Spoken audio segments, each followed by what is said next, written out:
कहानी का आरंभ एक ठंडी रात से होता है जब चांद की रोशनी ने दूर दूर तक फैली औद्योगिक इमारतों को एक अजीब सा आभास दिया। आईआईटी की एक पुरानी इमारत जो पहले विज्ञान के अनुसंधान के लिए जानी जाती थी, अब अंधेरे और रहस्यों से भरी हुई लगती थी। कॉलेज के छात्र अक्सर इस इमारत के पास से गुजरते समय एक अजीब सी अनुभूति का सामना करते थे। कई ने दावा किया था कि उन्हें वहां पर अजीब से आवाजें सुनाई देती थीं, जैसे किसी ने उन्हें पुकारा हो। लेकिन किसी ने भी उस इमारत में जाने की हिम्मत नहीं की। फिर एक रात एक समूह छात्रों ने एक भूतिया चुनौती लेना तय किया।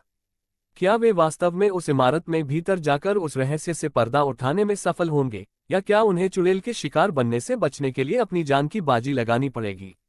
समुदाय में फैलने वाली अजीब घटनाओं ने सभी छात्रों के मन में कौतूहल बढ़ाया। उन दिनों कॉलेज में कुछ अजीब घटनाएं लगातार घट रही थीं।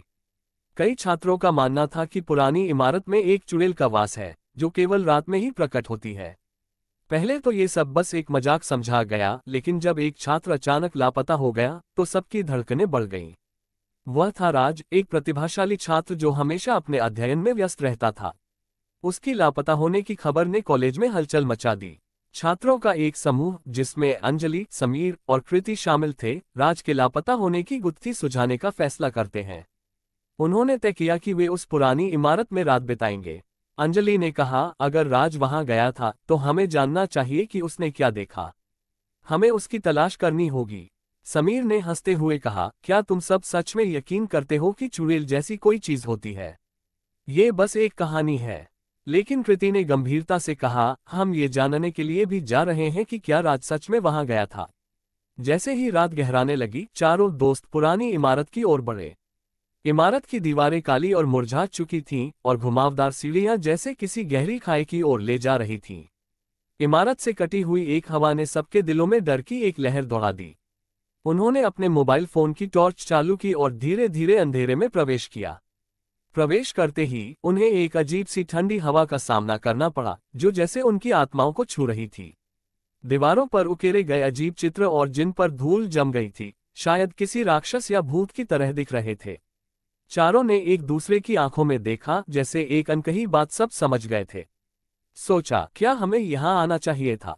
जैसे जैसे वे इमारत के भीतर और गहराई में गए, अंधेरा और भी गहरा होता गया। अचानक अंजलि ने किसी चीज की आहट सुनी। क्या तुमने सुना? उसने कहा। बाकी तीन ने ध्यान से सुना। किसी की सिसकने की आवाज सुनाई दी। यह आवाज उस खंडहर जैसी इमारत के अंधेरे में गूंज रही थी। समीर ने कहा, यह सिर्फ हमारी कल्पना है। लेकिन कृति ने कहा, नहीं, मुझे सही में ऐसा लग रहा है। चलो, हमें देखना चाहिए। आवाज की ओर बढ़ते हुए अचानक वे एक खाली कमरे में पहुंचे।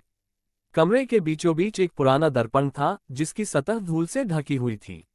जैसे ही उन्होंने उसे साफ किया, एक अजीब सा दृश्य उनकी आंखों के सामने आया। दर्पण में एक औरत का प्रतिबिंब देखा गया, जिसकी आंखों में एक रहस्यमय चमक थी। वह धीरे धीरे उनकी ओर देख रही थी और उसके चेहरे पर एक डरावनी मुस्कान थी। अचानक कमरे का तापमान नीचे गिरने लगा और चारों दोस्तों के दिल में डर का एक साया फैल गया। अंजलि ने कहा, यहाँ से चलना ही बेहतर होगा, लेकिन कृति ने दर्पण की ओर इशारा करते हुए कहा, लेकिन हमें पता तो करना चाहिए कि यह कौन है। जैसे ही उसने आगे बढ़कर दर्पण को छुआ, अचानक एक तेज और भयावह चीख कमरे में गूंज गई। ये चीख सुनकर चारों दोस्तों में खौफ की लहर दौड़ गई। समीर ने कहा, हमें तुरंत यहाँ से निकलना चाहिए, लेकिन दर्पण का आकर्षण उन्हें रोक रहा था। जैसे ही कृति ने दर्पण में अपने नजरें गड़ा दी, उसे लगा कि जैसे उसमें कोई छवि बदल रही है। वह एक दूसरे काल्पनिक जगत में खो गई थी। अचानक उस छवि ने उसे बुलाया, कबड़ी, मेरी मदद करो। ये भी किसी औरत की आवाज थी। सबने एक दूसरे को देखा और डर के मारे खड़े हो गए। क्या हमें उसे मदद करनी चाहिए? अंजलि ने असमंजस में कहा। यह बेहद खतरनाक हो सकता है। समीर का चेहरा सफेद पड़ चुका था, लेकिन कृति ने कहा, यह संभव है कि यह राज हो। कृति अपनी जिज्ञासा के चलते दर्पण की ओर बढ़ी। जैसे ही उसने फिर से उसे छुआ, एक भयंकर चमक ने कमरे को भर दिया। सब कुछ अचानक शांत हो गया। उनके सामने एक पुरानी दास्तान प्रकट होने लगी। उस दास्तान में बताया गया कि उस इमारत के भीतर एक बार एक वैज्ञानिक प्रयोग किया गया था, जिसमें एक महिला ने अपनी जान दी थी। वह महिला अपनी आत्मा के बल पर अभी उस इमारत में घूमती थी। वह चुड़ैल नहीं है, कृति ने चिल्लाते हुए कहा। वह बस गलती से फंसी हुई आत्मा है।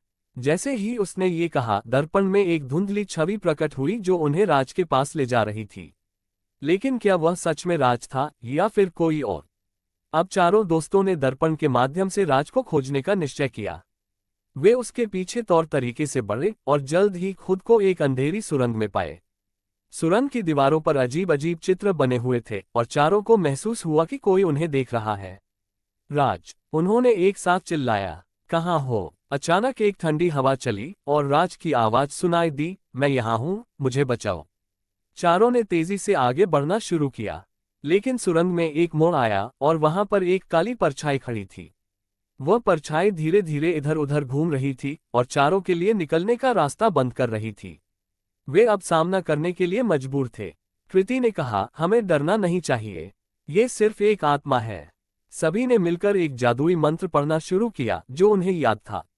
जैसे ही उन्होंने मंत्र का उच्चारण किया, उस काली परछाई ने एक डरावनी चीख मारी और धीरे धीरे नष्ट होने लगी। लेकिन फिर अचानक राज उनके सामने प्रकट हुआ, लेकिन उसकी आंखों में दहशत थी। तुम लोग यहाँ क्यों आए? उसने पूछा। तुम्हें यहाँ नहीं होना चाहिए। राज ने कहा कि उसने एक अजीब अनुभव किया था और वह उस दर्पण में उन आत्माओं के विश्वास को जगाने के लिए गया था। अब जब वे चारों राज के साथ थे तो उन्होंने तय किया कि उन्हें इस दर्पण और उस आत्मा के राज को खत्म करना होगा। राज ने बताया कि उसके अंदर कुछ ऐसा था जो उसे इस इमारत के प्रति खींच रहा था। जब वे सभी एक साथ वापस लौटे तो उन्होंने मिलकर दर्पण को तोड़ने का फैसला किया। धीरे धीरे वे दर्पण के करीब गए और सभी ने एक साथ पुकारा, हम तुम्हें मुक्त करते हैं। अचानक दर्पण ने एक धमाके के साथ टूटना शुरू किया और अंदर से एक तेज उजाला निकला। उस उजाले ने कमरे को भर दिया और चारों ने अपनी आंखों को ढक लिया।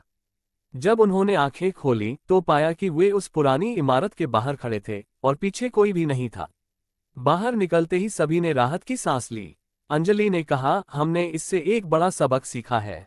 हमें कभी भी अंधेरे में अकेले नहीं जाना चाहिए, खासकर तब जब हम नहीं जानते कि उसके पीछे क्या है।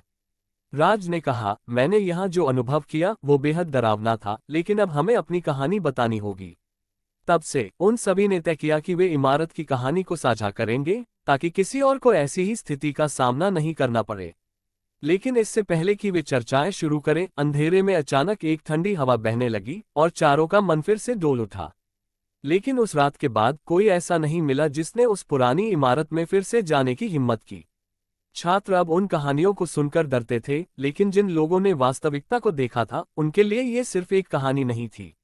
राज, अंजलि, समीर और कृति ने अपनी जिंदगी को एक नए दृष्टिकोण से जीना शुरू कर दिया और अंधेरे से डरने के बजाय उन्होंने उस पर विजय पाने की ठानी। लेकिन क्या वे सच में उस रात अपनी सारी यादें छोड़कर आगे बढ़ सके? या शायद उस पुरानी इमारत का रहस्य अभी भी उन पर छाया डाले हुए है? अंधेरे में एक बार फिर एक अदृश्य परछाई ने उन्हें देखा, शायद ये जानकर कि उनका गूढ़ सफर पूरी तरह से समाप्त नहीं हुआ है।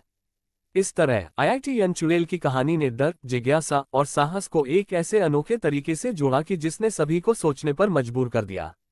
क्या आपको भी ऐसा अनुभव हुआ है, या क्या आप भी उस इमारत के रहस्य को जानने की चाह रखते हैं? अंधेरे में वो अमिट छाप अब भी बाकी है और शायद किसी दूसरे रात को फिर से